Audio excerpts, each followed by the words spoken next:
Se ha quedado estancado.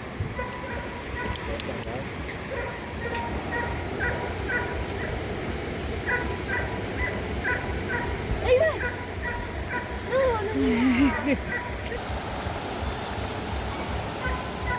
Sí, no me acuerdo.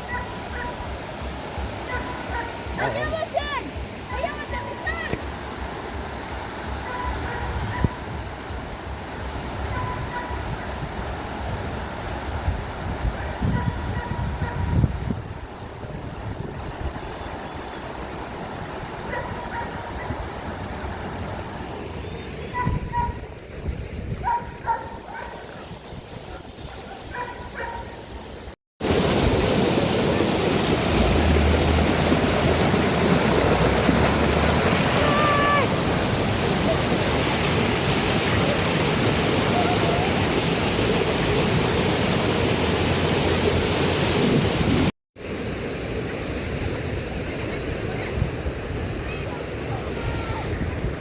Bien, lo agarraron.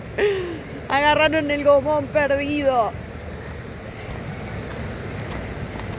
Cabe aclarar que ese gomón no es nuestro, lo encontramos acá tirado, al lado del camino. Vale, más allá.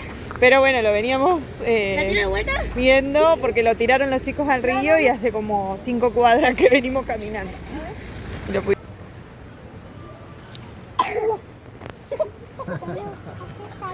La señora Cabrón.